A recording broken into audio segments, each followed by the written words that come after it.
Hello everyone, मैं हूं LK sir और आज एक बार फिर से आप सभी का अपने चैनल एलके इंग्लिश स्टैंडर्ड में स्वागत करता हूं। तो दोस्तों, आज मैं आपके लिए लेकर आया हूं rules of silent letter part 2। यानी कि जो पिछली बार मैंने rule of silent letter part 1 पढ़ाया था, उसमें मैंने आज इसके 5 रूल लिखाए थे।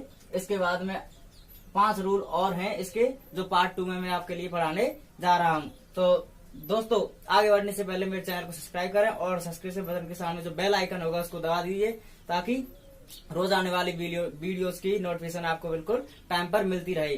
तो दोस्तों, आइए इसकी शुरुआत करते हैं रूल नंबर 6 से, क्योंकि रूल नंबर 1 से 5 तक मैंने पिछले वीडियो में आपके लिए पढ़ा दिया है।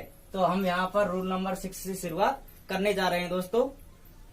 तो आइए हम एक एक करके इनको और रूल नंबर 6 से आगे पढ़ने की कोशिश करते हैं।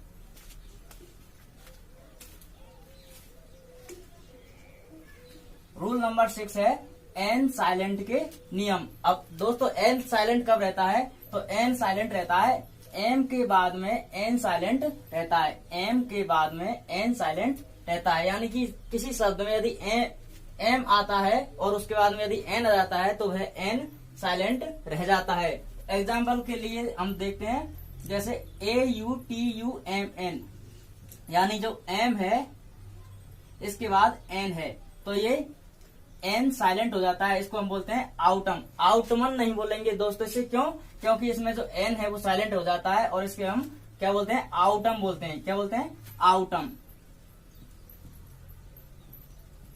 आउटम बोलते हैं इसको हम, क्योंकि इसमें एन साइलेंट रह जाता है। एग्जाम्पल एक और देखते हैं, COLUMN, इसे हम कॉलम बोलते हैं दोस्तों। क्या बोलते हैं? कॉलम। कॉलमन नहीं बोलेंगे इसे, क्योंकि इसमें एन है वो साइलेंट हो जाता है, तो इसे हम बोलेंगे कॉलम। क्या बोलेंगे?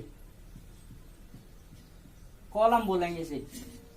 एक और है CONDEMN, कंडम। इसे कंडमन नहीं बोलेंगे दोस्तों, इसे बोलेंगे हम कंडम बोलेंगे। क्या बोलेंगे? कंडम। क्योंकि इसमें एन है वो साइलेंट हो जाता है, क्योंकि वह एम के बाद में आता है। तो दोस्तों, मेरी ये वीडियो आप सभी के लिए बड़े ही यूजफुल रहने वाली है दोस्तों। तो ज्यादा से ज्यादा लोगों तक इन वीडियो को शेयर करें और ज्यादा से ज्यादा लोग तक इनको सब्सक्राइब करवाएं, ताकि जो मैं नई वीडियो बनाऊं आप सभी तक उनकी सूचनाएं पहुंचती रहें। आइए तो रूल नंबर 7 की तरफ हम बढ़ते हैं। रूल नंबर 7 है GH। GH शब्द के बीच में आने पर साइलेंट रह जाता है। GH शब्द होता है वो शब्द के बीचों बीच यदि आता है तो वह GH शब्द होता है, वो उसे हम बोलते नहीं है, वो साइलेंट रह जाता है। जैसे NIGHT, इसे हम नाइट बोलेंगे। क्यों? क्योंकि इसमें जो G और H है इसको हम साइलेंट कर देते हैं, तो NIT हो जाएगी। इसको हम बोलेंगे नाइट बोलेंगे, क्योंकि GH इसमें साइलेंट रह जाता है। एक और देखते हैं, FIGHT, इसमें जो GH है वो साइलेंट हो जाता है, तो इसमें FIT से हम फाइट बोलेंगे। क्या बोलेंगे? फाइट बोलेंगे, क्योंकि इसमें GH साइलेंट हो जाता है। एक और देख लेते हैं, LIGHT, इसमें भी GH साइलेंट है, तो इसमें इसको बोलेंगे हम लाइट। क्या बोलेंगे? लाइट बोलेंगे दोस्तों। आइए रूल नंबर 8 की तरफ बढ़ते हैं। रूल नंबर 8 है के साइलेंट के नियम।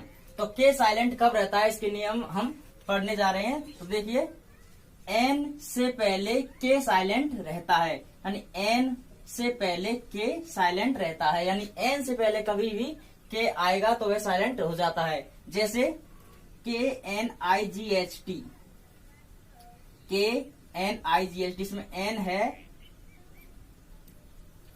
एन से पहले जब के आ रहा है ये साइलेंट हो जाता है, तो इसको बोलेंगे हम नाइट बोलेंगे। देखो दोस्तों, एक नाइट यहाँ पर भी है, एक नाइट यहाँ पर भी है। ये NIGHT नाइट है, ये KNIGHT है। इसका मतलब रात्रि होता है और इसका मतलब युद्ध होता है। दोनों ही नाइट बोलते हैं, क्योंकि इसमें के साइलेंट है। ये भी अगर हम के को साइलेंट कर दे तो ये भी एन से शुरू हो रही है, तो एस जैसे ये बोलती है वैसे ही इसको बोला जाता है दोस्तों। अगला एग्जाम्पल है KNIFE, इसको हम के को साइलेंट कर देते हैं, क्योंकि एन से पहले है, तो इसको बोलेंगे हम नाइफ। नाइफ, यहां से यहां तक बोलेंगे नाइफ, इसको बोलेंगे नाइट, इसको बोलेंगे नाइफ। नाइफ बोलेंगे। एक और है KNOW, इसको क्या बोलेंगे हम? नो बोलेंगे। क्या बोलेंगे? नो, क्योंकि इसमें के है वो साइलेंट हो जाता है। आइए दोस्तों, तो हम रूल नंबर 9 की तरफ बढ़ते हैं। रूल नंबर 9 है एल साइलेंट के नियम।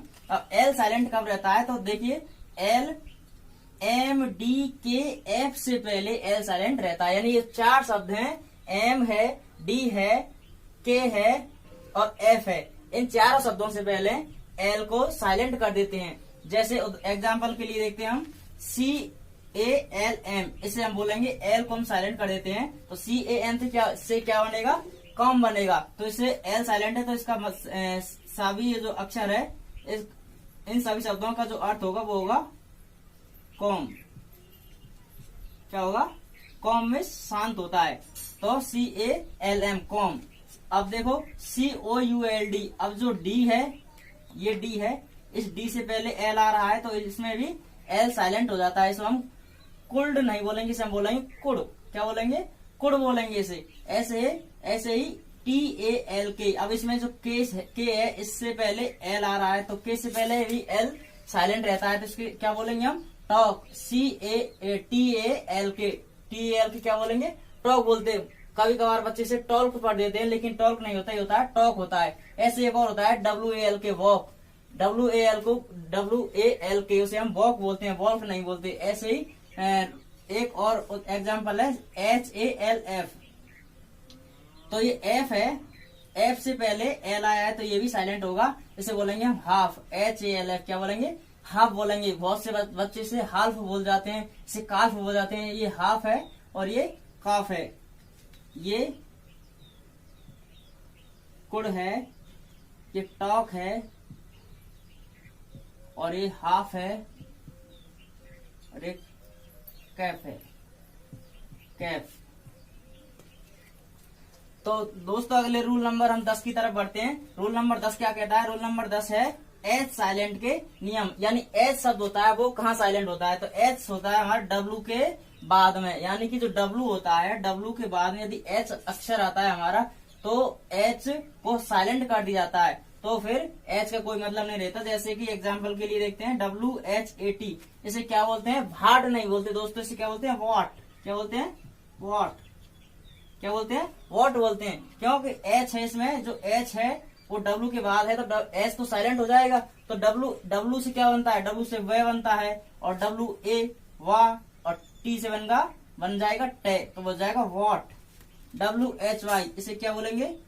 वाई बोलेंगे। क्या बोलेंगे? वाई बोलेंगे। ऐसे WHERE, इसे बोलेंगे हम वेयर। क्या बोलेंगे? वेयर बोलेंगे दोस्तों, वेयर। एक और रूल जो मैं आपके लिए बेनिफिट के तौर पर, यानी कि एक और आपके लिए फायदेमंद एक और जो रूल है वो बोल देता हूं, कि यदि आर शब्द होता है, वो यदि शब्द के अंत में आता है, तो उसका जो साउंड होता है आर का, वो या तो हम उसे नहीं बोलते हैं, या फिर उसे कम से कम बोलते हैं। या तो हम उसे नहीं बोलते हैं, या तो फिर हम उसे बोलते हैं, तो उसकी जो साउंड है वो कम से कम आना चाहिए। जैसे WHERE, इसे हम जो रे आ रहा है लास्ट में, इसे हम या तो बोलेंगे नहीं, या तो फिर बोलेंगे तो आवाज की कम आनी चाहिए, साउंड कम होना चाहिए। जैसे वेयर। क्या बोला? वेयर। ऐसे ही एक और एग्जाम्पल देख लेते हैं, जैसे THERE, इसे क्या बोलते हैं? देयर। क्या बोलते हैं? देयर बोलते हैं। या फिर अगर बोलते हैं रे भी बोलेंगे, तो इसमें इसका साउंड आधा आना चाहिए। जैसे देयर, हेयर। क्या? HERE, here. क्या बोलते हैं? हेयर। Where, there. क्या बोलते हैं? Here, there, where. यानी जो आर आता है, वो आर होता है, वो रे होता है शब्द के अंत में, उसका साउंड होता है, वो हमेशा उसको या तो फिर ना के बराबर करते हैं, या तो फिर नहीं करते हैं। तो दोस्तों, मेरी ये वीडियो आपको कैसी लगी? और यदि आपको मेरी जो साइलेंट लेटर की जो वीडियो है या वाकई में पसंद आई हो, तो दोस्तों इस पर कमेंट करना और लाइक करना ना भूलें दोस्तों। और ऐसी कमाल की वीडियो को देखने के लिए मेरे चैनल को सब्सक्राइब कीजिए दोस्तों, और इसको ज्यादा लोगों तक शेयर कीजिए, और ज्यादा लोगों तक इसे सब्सक्राइब करवाइए मेरे चैनल को, ताकि रोज आने वाली जो वीडियो है वो ज्यादा लोगों तक पहुंच सके और उसका फायदा सभी विद्यार्थियों को मिल सके। दोस्तों धन्यवाद।